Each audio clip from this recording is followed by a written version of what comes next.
Welcome to this explainer. Today, we're unpacking the vast and, let's be honest, sometimes intimidating landscape of machine learning.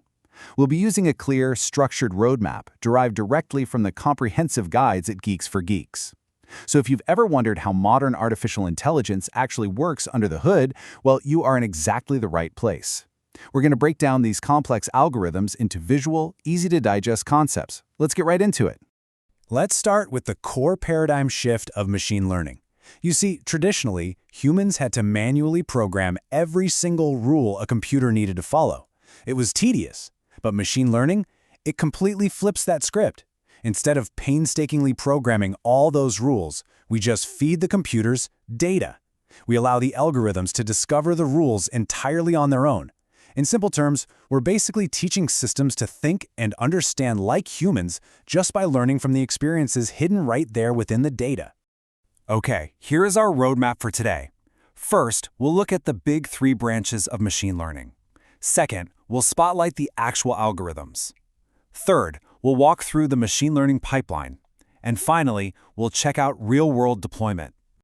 Section 1. The big three branches.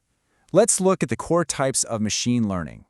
So the whole foundation of machine learning is built on these two pillars. Think of supervised learning kind of like studying with flashcards using labeled data. You show the computer an image, you literally tell it, hey, this is a cat, and it learns the patterns so it can predict new unseen data later. On the flip side, unsupervised learning is more like organizing a messy, totally unlabeled closet just by looking for natural patterns. You don't tell the computer what it's looking at all. It just naturally groups similar items together. Now, zooming in on supervised learning for a second, our predictions generally fall into two distinct categories. If we want to predict a discrete category, like figuring out whether an email is spam or not, we use classification. But if we want to predict a continuous number, like say estimating the future price of a house, then we use regression. And then there's the third major branch, reinforcement learning. What's super fascinating about this one is how closely it actually mirrors human and animal psychology. I mean, it's essentially like training a dog with treats. The system interacts with an environment, takes actions, and learns purely through trial and error to maximize its rewards. This is the exact same technology used to train bots to play chess or to help self-driving cars navigate the streets. Before we move on to the next section, we definitely have to look at these newer, highly impactful methods. Self-supervised and semi-supervised learning are incredibly useful in the real world right now. Why? Well, because manually labeling data by hand is extremely expensive and, frankly, it takes forever. These approaches let us take a massive ocean of raw, unlabeled data and either have the system generate its own labels, or we just combine it with a tiny bit of human-labeled data to achieve some seriously incredible results. Moving on to Section 2, Algorithm Spotlights. Here are the models used for real problems. For supervised tasks, you've got a massive toolkit at your disposal. You might use simple linear regression for predicting numbers, or logistic regression for straightforward yes or no categories. Decision trees act like easily understood flowcharts, which makes them really great for explainability. Then you've got support vector machines, which draw complex mathematical boundaries to separate categories, while k-nearest neighbors simply looks at the closest surrounding data points to make similarity-based guesses. Finally, naive Bayes uses probability, and actually it's highly effective for things like text analysis and spam detection. Okay, so a crucial point to remember here is that sometimes a single algorithm just isn't quite accurate enough on its own, and that is exactly where ensemble learning comes in. Think of it like seeking advice from a whole panel of experts rather than just asking one person. By combining multiple simple, kind of weak models, like a bunch of individual decision trees for instance, we create one highly accurate, super stable supermodel. This is exactly how powerful algorithms like random forest operate in practice. Over in unsupervised territory, the algorithms look a bit different. We use centroid-based clustering algorithms like k-means to find natural groupings in our data, which is absolutely perfect for things like customer segmentation.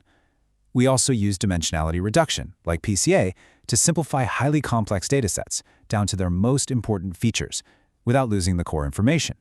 And finally, association rule algorithms find hidden patterns between items. Actually, that's exactly how grocery stores do market basket analysis to figure out what products are frequently bought together. Section 3, the machine learning pipeline. Let's break down how to actually build these systems. Every single successful machine learning project follows this exact pipeline. You can't just throw raw data at an algorithm and expect magic to happen. First, we have to aggressively clean and pre-process the raw data. Second, we perform exploratory data analysis to uncover hidden visual insights. And third, after we train the model, we rigorously evaluate it to ensure it actually behaves the way we want it to. Let's look a little closer at step 1.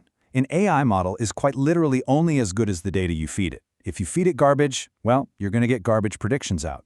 This makes pre-processing steps absolutely critical. We have to clean out errors and missing values. We use feature scaling to normalize the data so huge numbers don't totally overwhelm the small ones. And through feature engineering, we creatively craft new data points from existing ones to give our model a much better chance of learning.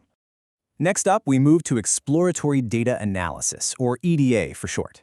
Before we ever run a single predictive algorithm, we really need to understand what we're working with.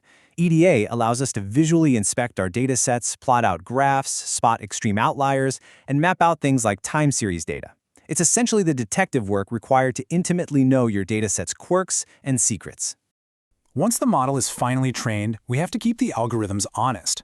We need to prove they actually work on data they've never seen before. We use tools like the confusion matrix to see exactly where the model is making errors, and metrics like precision, recall, and the F1 score to grade its overall accuracy. And we don't just accept a first result either. We optimize the system through rigorous cross-validation and hyperparameter tuning just to squeeze out maximum performance. Bringing us to Section 4, Real-World Deployment, getting these models into the hands of users. At the end of the day, a model is completely useless if people can't actually interact with it. Thankfully, developers heavily utilize incredible Python tools like Streamlit and Gradio to rapidly build accessible, interactive user interfaces and web apps for our models. These libraries allow you to create beautiful, fully functional web prototypes in a matter of hours, which you can then easily host on platforms like Heroku. But hey, what if you don't want a standalone web app? What if you want your model to run silently in the background of a massive existing corporate software system? Well, that's exactly where APIs come in. We can expose the machine learning model's brain to other software applications behind the scenes using high-performance frameworks like Flask or FastAPI. This means any application anywhere in the world can send your model data and instantly receive a prediction right back. Now, deploying a model isn't just a one-time event. Models actually decay over time as real-world data changes. This reality has given rise to MLOps, an entirely separate discipline dedicated strictly to the continuous integration, continuous deployment, and relentless monitoring of these models in production environments. It basically ensures that when a model breaks or loses accuracy, engineers are immediately alerted so they can step in and retrain it. Wow, we have covered incredible ground today, traversing all the way from the theoretical branches of AI right through to MLOps in production environments. As we wrap up this explainer, I really want to leave you with this final thought. Armed with this roadmap and knowing how machines can spot patterns we humans simply can't, what kind of machine learning model will you build today?